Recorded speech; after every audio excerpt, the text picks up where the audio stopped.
혹시 이 그림이 무슨 그림인지 혹시 아십니까? 이 그림은 굉장히 유명한 청경자 화백이 그린 미인도라고 알려진 그런 그림입니다. 아니, 미인도면 미인도지 왜 미인도로 알려진 그림이라고 제가 소개를 할까요?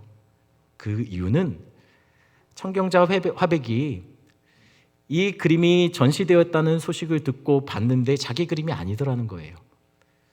화가가 이 그림 내 그림 아니라고 이야기했기 때문에 제가 미인도라고 알려진 청경자 화백의 그림이라고 알려진이라고 얘기한 겁니다.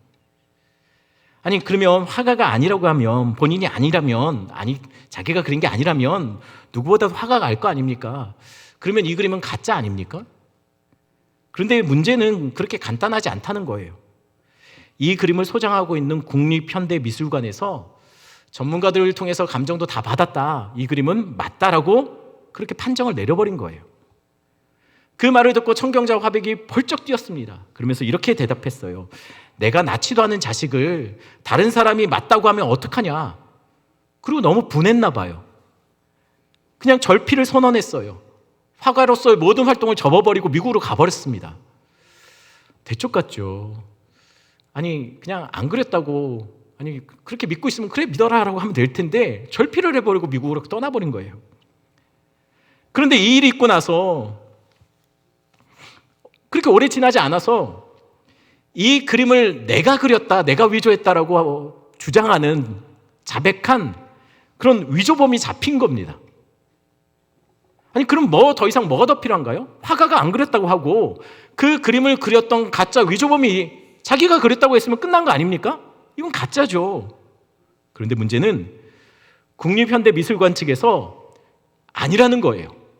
맞다는 거예요.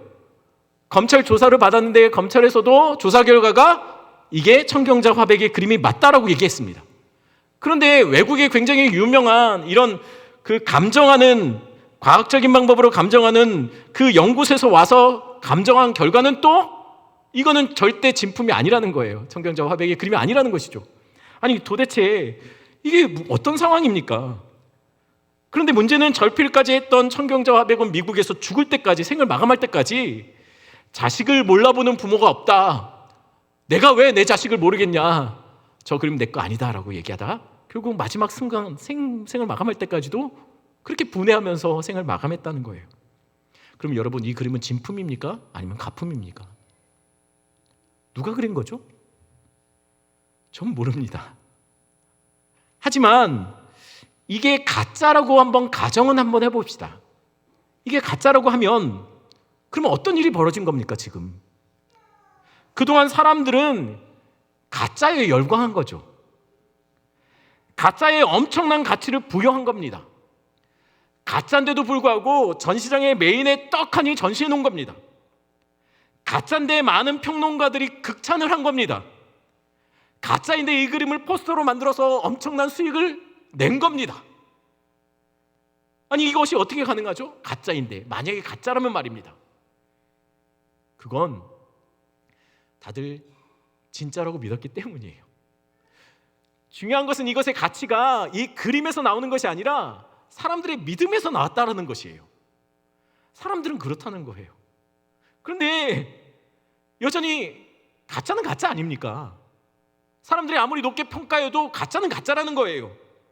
그런데 이 가짜를 어느 날 이 그림을 그렸다고 알려진 화가가 나타나서 이 그림 내 거 아니라고 얘기했어요.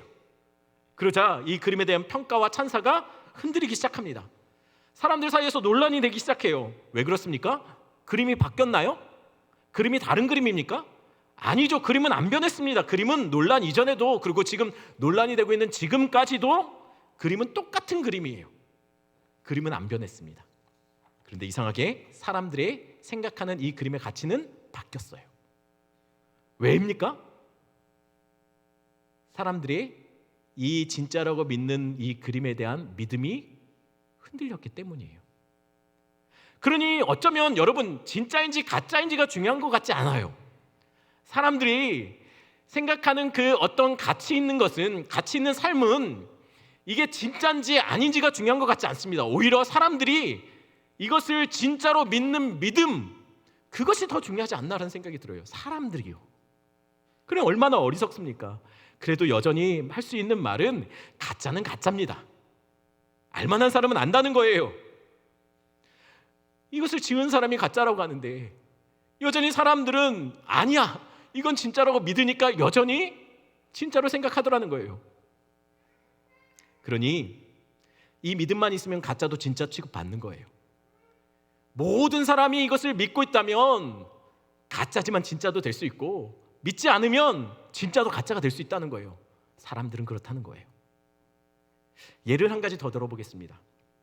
한 남자가 결혼 전에 아내 될 사람에게 명품백을 하나 선물했습니다.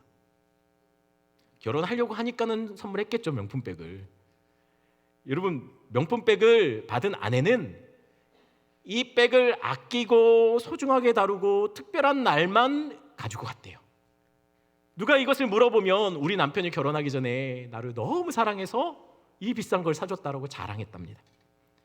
그러다가 하루는 남편이 아내에게 고백을 했어요.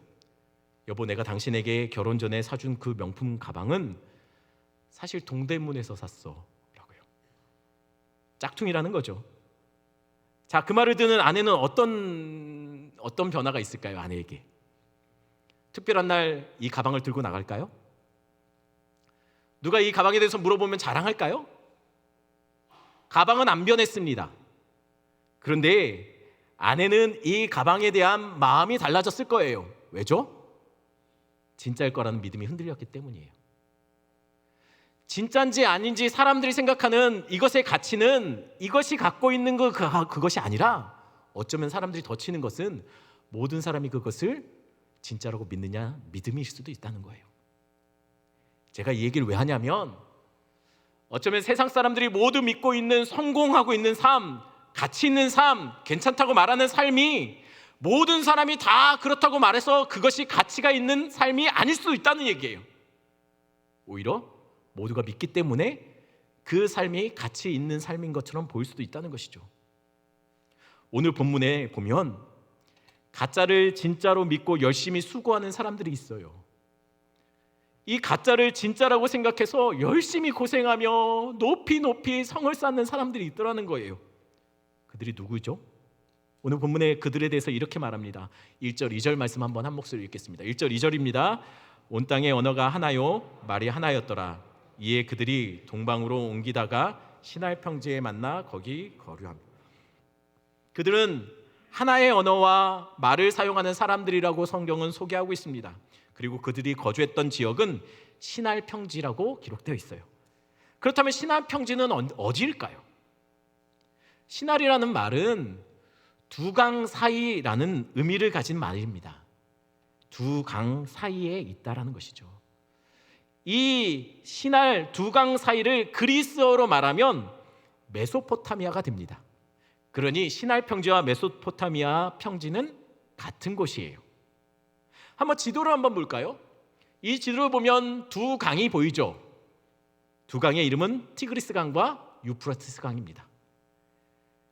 두 강 사이, 여러분 제가 어딘지 말 안 해도 여기구나라고 알 겁니다. 시날 평지는 바로 이 두 강 사이에 있는 평지예요. 아주 기름지고 비옥하고 날씨가 온화한 그곳이 시날 평지고 메소포타미아라는 거예요.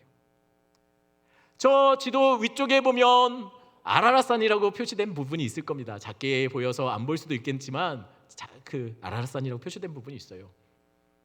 그곳은 노아의 방주가 머물렀던 것이죠. 거기서 나왔던, 방주에서 나왔던 사람들은 아마도 더 살기 좋은 곳을 찾다 보니 점점 남쪽으로 내려와 두 강 사이에 시날 평지에 이곳을 찾고 이곳에 정착했던 것으로 보입니다.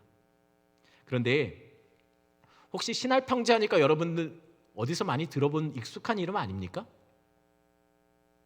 왜 한 번도 못 들어본 사람들 같은 표정을 지으십니까? 시날 평지 들어보셨어요? 왜 우기냐고 생각하실지 모르겠지만 지난주에 예배에 참석했다면, 예배를 들었다면 들으셨습니다. 지난주에 제가 얘기했습니다.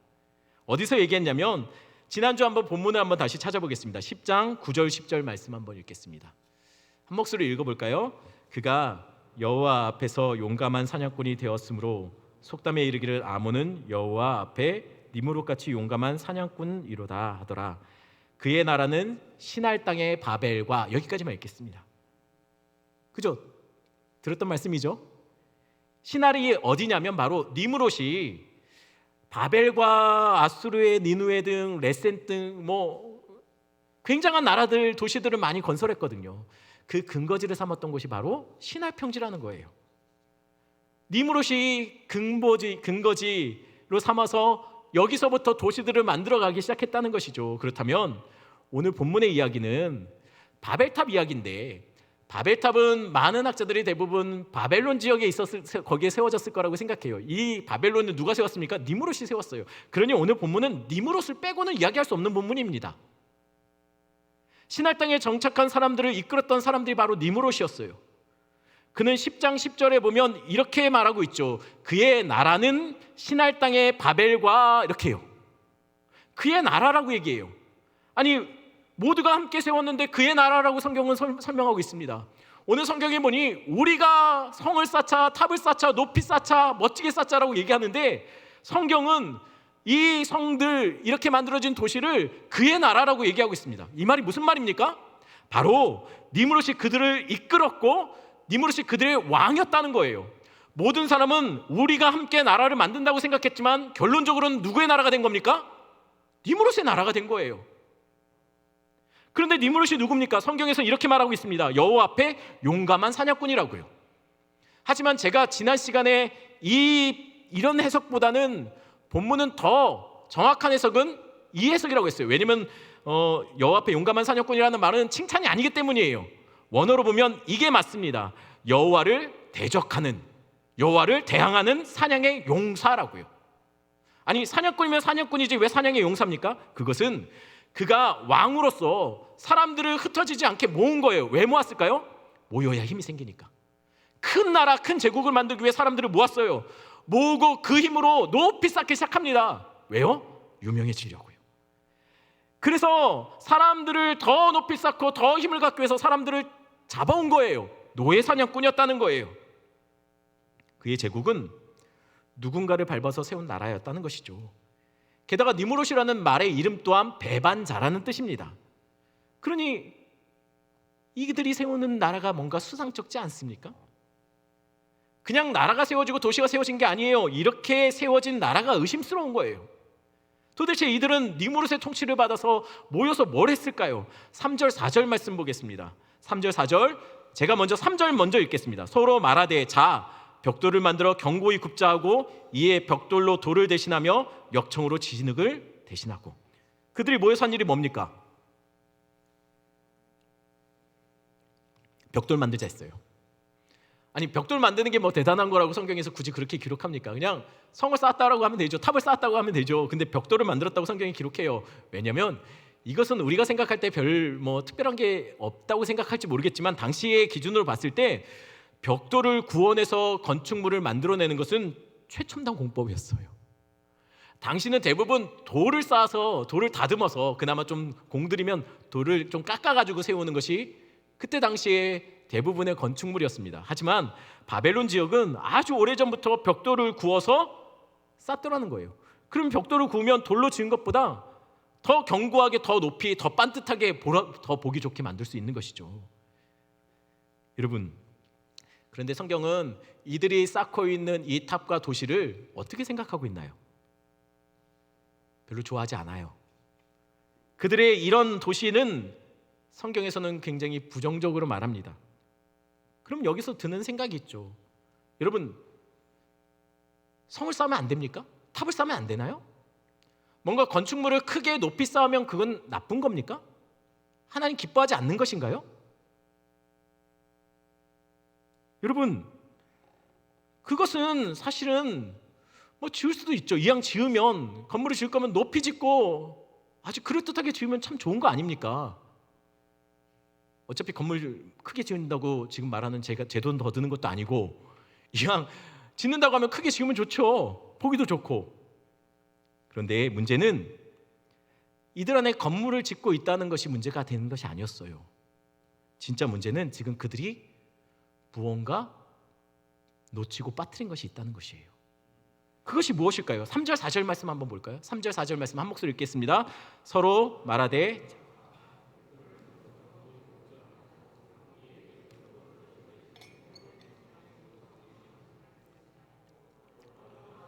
자, 성읍과 탑을 건설하여 그 탑 꼭대기를 하늘에 닿게 하여 우리 이름을 내고 온 지면에 흩어짐을 면하자 하였더니.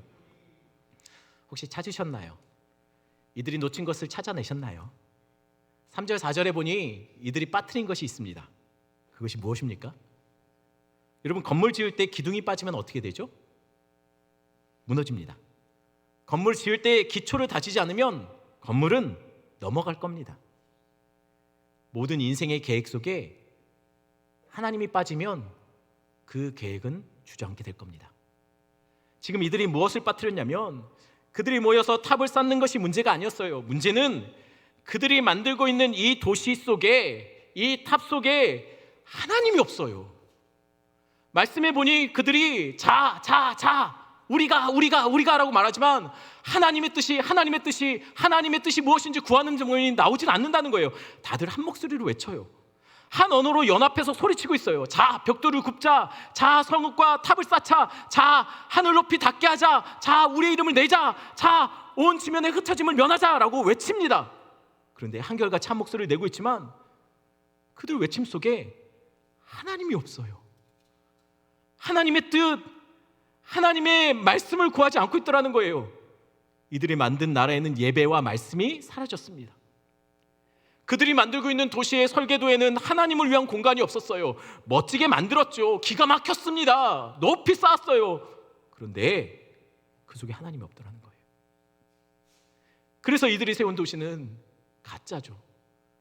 스스로 이것은 대단하고 가치 있다 라고 말하지만 하나님 보실 때 그건 아니라는 거예요.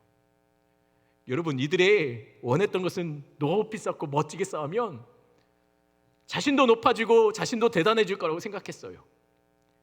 바벨탑을 높이 쌓으면 힘도 생기고 우리가 더 괜찮은 나라가 될 거라고 생각했어요. 근데 이상하지 않습니까?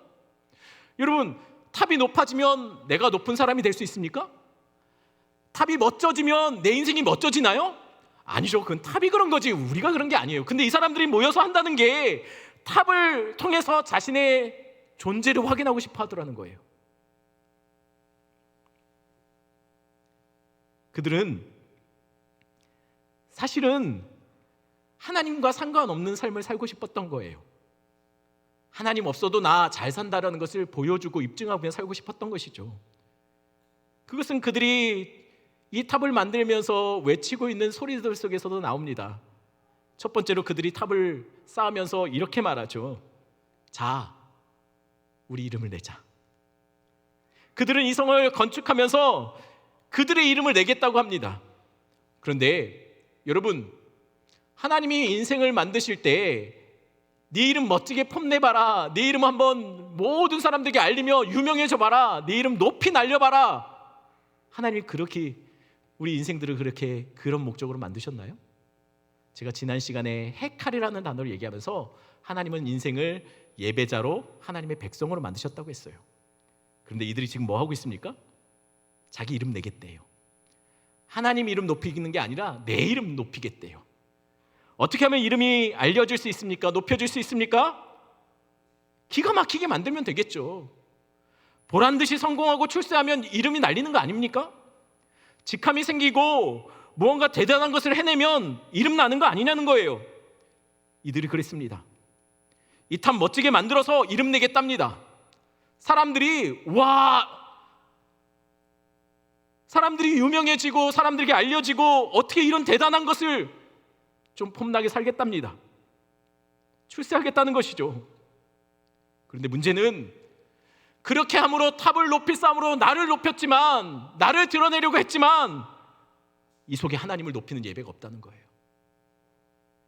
유명한 사람들은 넘쳐납니다. 똑똑한 사람들도 많아요. 높은 자리에 올라간 사람도 많습니다. 그런데 그들 속에 하나님을 높이는 예배자가 없고 하나님을 높이는 예배가 없었다는 거예요. 두 번째로 이들이 하려고 했던 것은 탑을 높이 쌓아서 흩어짐을 면하겠다는 겁니다. 이정표를 삼겠다는 것이죠. 멀리서도 볼 수 있는. 왜 흩어지면 안 될까요? 왜 이들은 안 흩어지려고 하는 것일까요? 모이면 뭐가 생깁니까? 힘이 생겨요. 주변에 어떤 나라도 모여서 커지면 함부로 못할 겁니다. 나 무시 못할 거예요. 함부로 나에게 들이받지 못할 거예요. 왜요? 힘이 생기니까. 모이면 물질이 모일 겁니다. 무언가 더 큰 일을 더 놀라운 것들을 할 수 있을 겁니다. 함부로 할 수 없는 존재, 무시당하지 않을 존재로 만들겠다는 것이요. 근데 그것이 하나님의 뜻 맞습니까?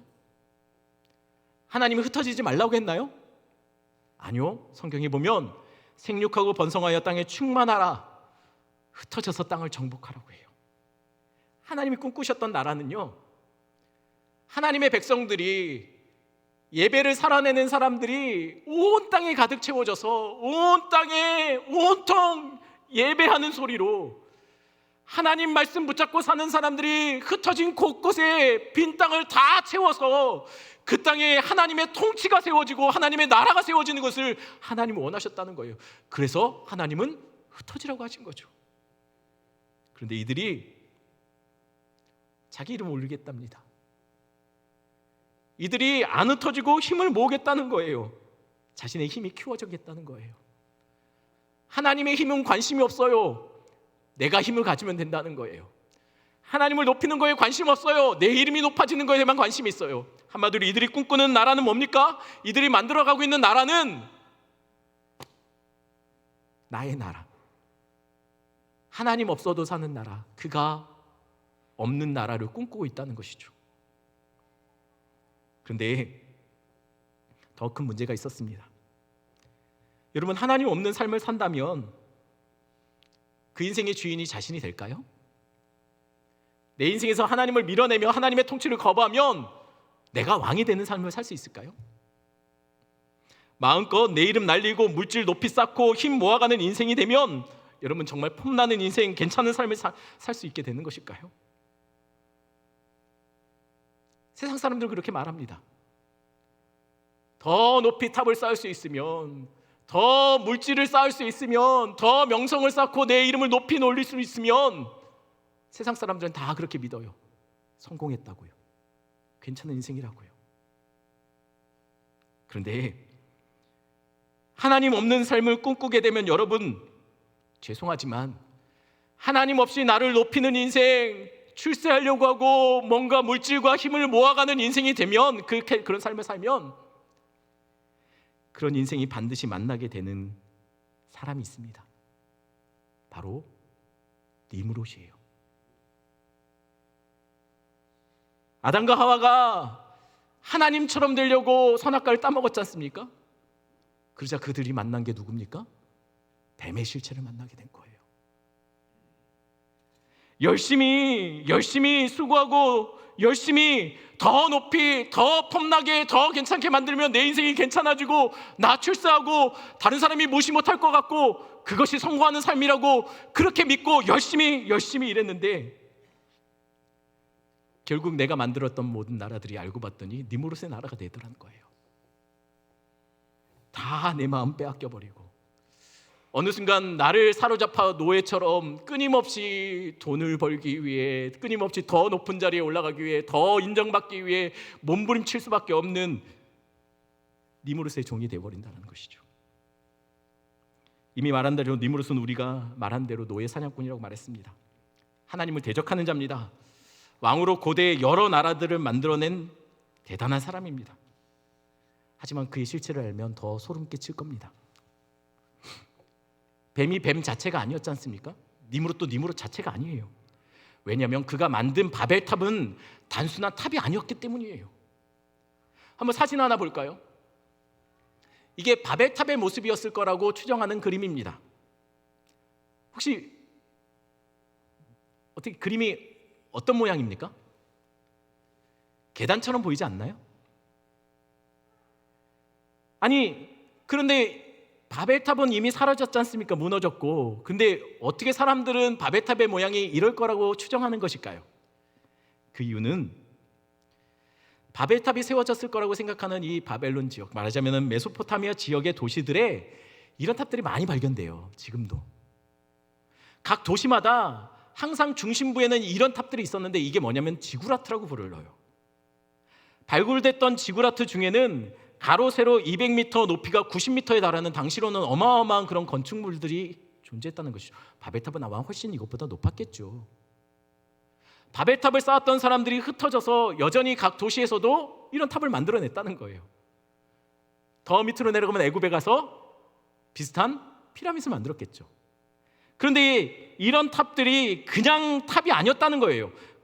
고대 그리스 역사가 헤로도투스라는 사람에 의하면 메소포타미아에 이 지구라트들이 세워졌는데 이것은 단순한 탑이 아니라 하늘과 땅을 연결하는 장소고 신들이 거주하는 신들의 처소라고 말했어요.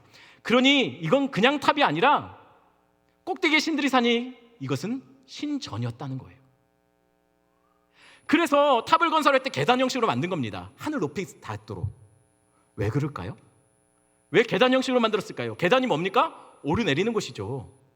사람들이 이 지구라트 신전 주변에서 기도하면 신이 하늘에서 그 백성들의 기도를 듣기 위해 계단을 밟고 내려온다고 생각했어요. 신에 강림한다고 생각했죠. 신이 인생을 만나기 위해 그 계단을, 그 신전을 밟고 내려온다고 생각했습니다. 그래서 계단 형식으로 만들고 하늘까지 닿게 만든 거예요. 그런데 문제는 거기서부터 시작돼요. 유대인들의 내려오는 전설에 의하면 니므롯은 그 바벨탑 꼭대기에 자신의 처소를 삼고 그곳에 거했다라고 얘기해요. 아니, 니므롯이 신들이 거하는 그 탑 꼭대기에 계단 형식으로 만들어진 지구라트 위에 그가 있다는 얘기는 뭡니까? 뭘 나타내는 것이죠? 그가 왕으로서 통치하며 그 자리에 앉았다는 것은 왕이지만 또한 사람들에게 어떤 모습이라고요? 신이 되고 싶었던 거예요. 사람들 그의 백성들을 만나기 위해 그 위에 살던 니므롯은 어떻게 왔습니까? 걸어 내려온 거예요. 신처럼. 그럼 사람들은 지금 한 신이, 하늘의 신이, 신이라고 불리는 사람이 우리를 만나러 우리 임재하고 있다라고 생각했다는 것이죠. 그래서 고대 유명한 역사가인 요세푸스는 니므롯을 적그리스도의 모형이라고 말합니다. 그는 사람들에게 이 탑을 높이 쌓자, 그러면 우리의 이름이 날리고 더 유명해지고 힘이 생기고 더 성공하고 더 괜찮은 삶, 그런 삶을 살 수 있어. 그러니 쉬지 말고 일하자라고 했어요. 사람들도 우리나라라고 생각하고 우리가 만드는 세상이라고 생각하고 더 괜찮은 삶을 꿈꿔서 열심히 일했습니다. 그런데 어느 순간 보니 그들은 니므롯의 종이 되어 있다는 거예요. 사람들이 그렇게 만들어가는 도시를 자신의 왕국이 되며 완성되면 더 나은 삶을 살 거라고 기대했지만 실상은 그들은 니므롯에게 사로잡혀 마음 빼앗기며 그를 숭배하고 있더라는 거예요.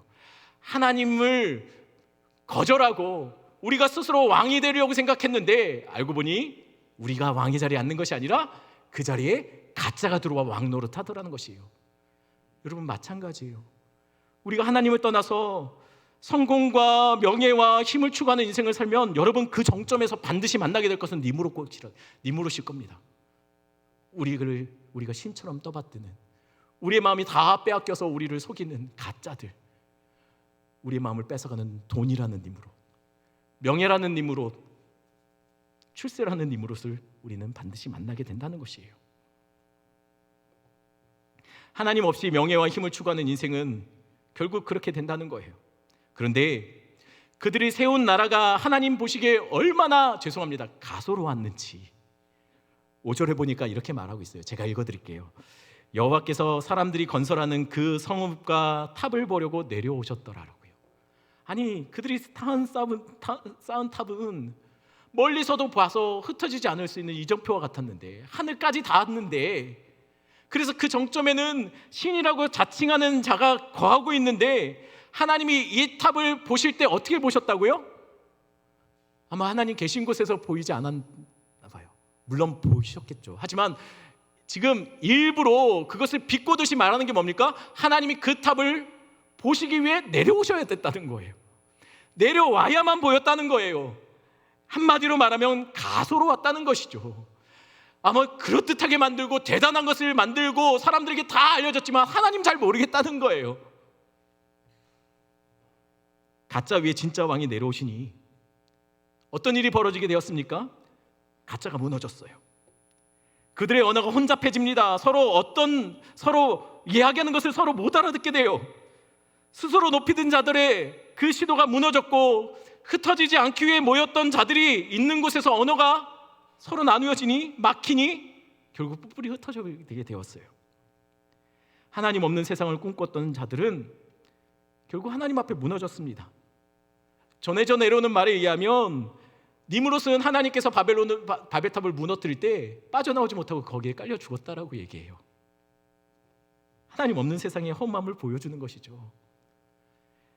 그런데 사실 제가 말하고 싶은 것은 진짜 지금부터입니다. 사실 바벨탑 사건은 그냥 단지 언어가 나누어진 것으로 끝나는 이야기가 아니라는 거예요. 진짜 이야기가 있어요. 바벨탑 사건은 가짜가 왕노릇해서 그것으로 인해서 벌어지는 비극들을 이야기하고 있지 않습니까? 근데 성경은 이것을 통해서 드러내고 싶은 진짜 왕이 있었다는 거예요. 혹시 오늘 이 사건을 보면서 여러분 어디서 많이 본 것 같은 사건 아닙니까? 성경에 이거와 비슷한 사건이 벌어지고 있는 거 혹시 여러분 생각나는 사건 없습니까? 생각이 정말 안 나시는 건가요? 생각나는 사건이 있어야 돼요. 이 사건과 너무 닮았지만 사실은 결과가 전혀 다른 사건. 사도행전 2장에 보면 나옵니다. 바로 오순절에 그 조그마한 다락방에 하나님의 백성이 기도하기 위해 그곳에 모여 있었어요. 신할 평지에 모여 있던 사람들은 흩어지지 않기 위해 모여 있던 사람이죠. 하지만 오순절에 다락방에 모여 있는 사람들은 흩어지기 위해서 모여 있던 사람들이었어요. 신할 평지의 사람들은 자신의 이름을 높이기 위해 탑과 성을 높이 쌓고 있었습니다. 그런데 오순절에 다락방에 모여 있는 사람은 주의 이름 높여가며 예배하며 기도의 제단을 쌓고 있었어요. 그러자 신할 평지에 하나님이 내려오셨던 것처럼 오순절 다락방에 역시 기도하던 사람에게 성령 하나님이 강림하셨어요. 임재하셨어요. 내려오셨어요. 그러자 놀라운 일이 벌어집니다. 신할 평지에 있던 사람들에게 하나님이 임하시자 그들의 세웠던 나라는 무너졌죠.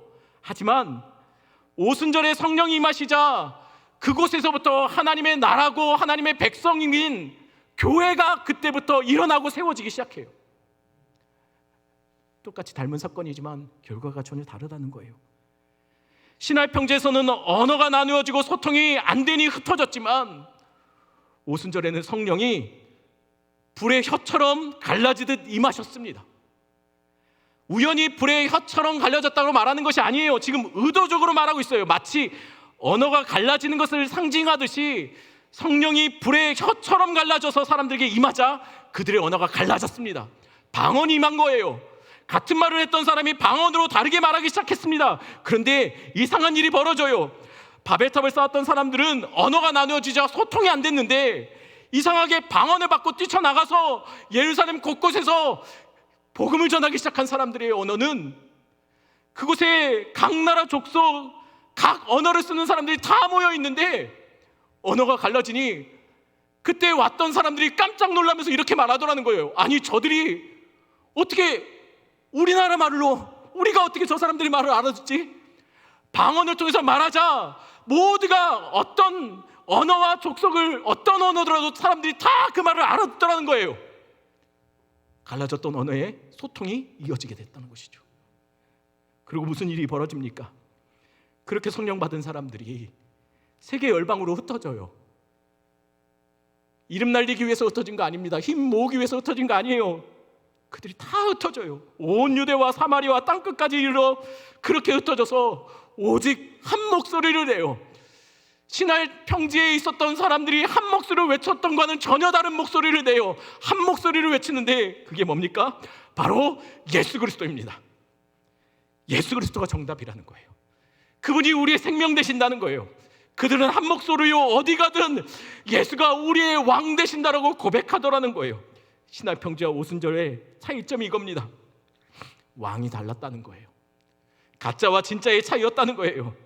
단지 모든 사람이 진짜라고 믿는 믿음에서 시작되는 가짜의 속임수가 아니라 그들은 모두가 이건 아니라고 말하는 가짜라고 생각하는데 하지만 진짜를 만났다는 거예요. 그게 뭡니까? 바로 예수 그리스도예요. 예수 그리스도 만난 인생이 진짜가 되는 겁니다. 교회는 그래서 잘 모여야 돼요. 하지만 교회는 잘 모이는 것보다 더 잘해야 되는 것은 잘 흩어지는 거예요. 이곳에서 함께 기도의 제단을 쌓고 예배의 제단을 쌓고 하나님이 보내신 곳, 하나님이 있으라는 그 삶의 자리에 가셔야 돼요. 그리고 예배를 잃어버린 그 땅에 예배자로 살아내시고 예배를 회복시키는 여러분 예배의 불쏘시개가 돼야 돼요. 하나님의 말씀을 읽고 사는 사람들에게 말씀이 정답이라고 외치며 말씀대로 살아가는 그런 삶을 사셔야 돼요. 설교 준비하기 전에, 설교 시작하기 전에 제가 이미 말씀드렸듯이 오늘 설교를 하면서 참 고민이 많았습니다. 원로 목사님 추모 설교를 해야 되나 고민하고 원고를 쓰고 그러다 접고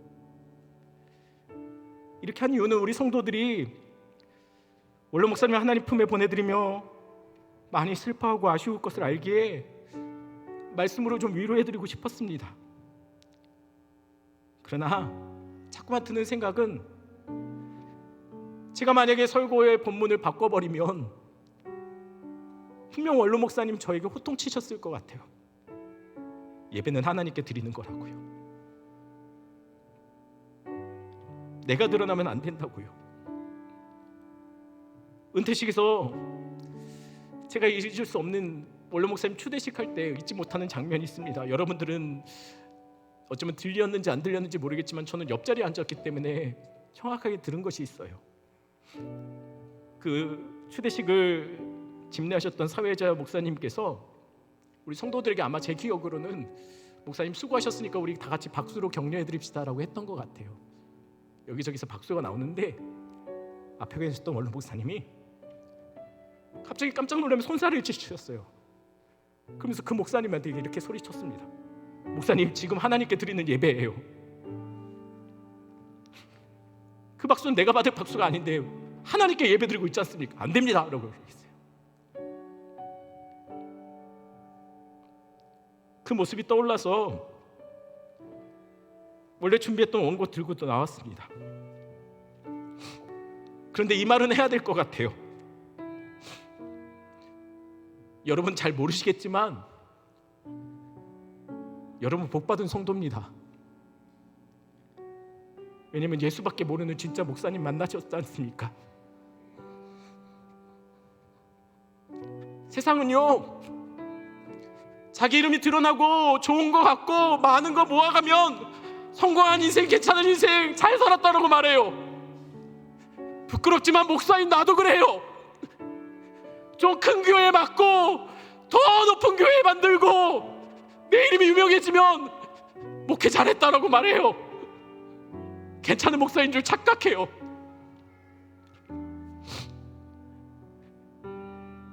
근데 우리 박순대 목사님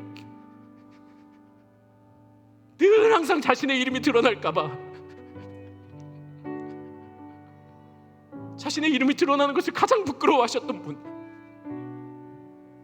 어떻게든 내 이름 드러나지 않기에 숨기고 좋은 것 가질 수 있지만 다 거절하시고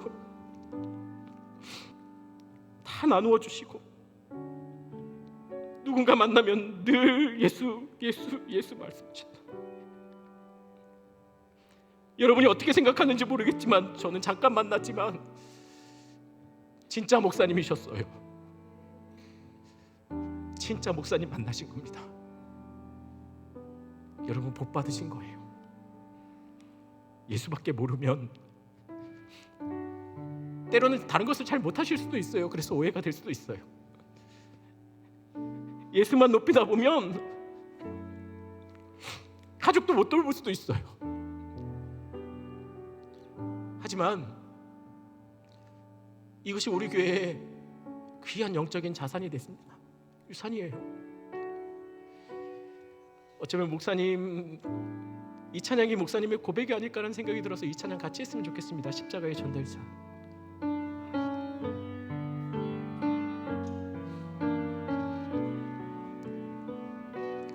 난 지극히 작은 자 죄인 중에 예수 무익한 날 부르셔서 간절한 기대와 소망 부끄럽지 않게 십자가 정케 하셨네.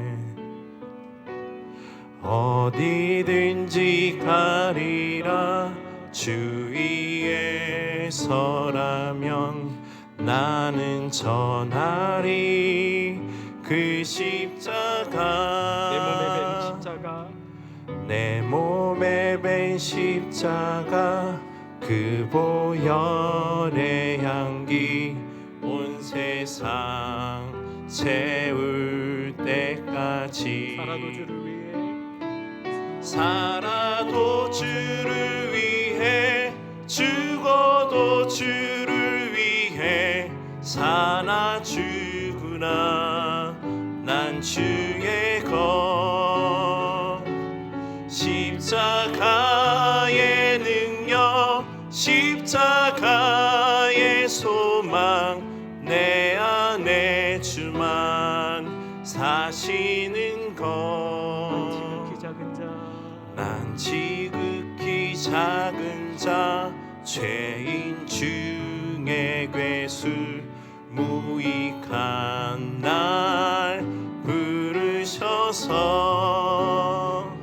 간절한 기대와 소망 부끄럽지 않게 십자가 정케 하셨네. 내 사랑 나의 십자가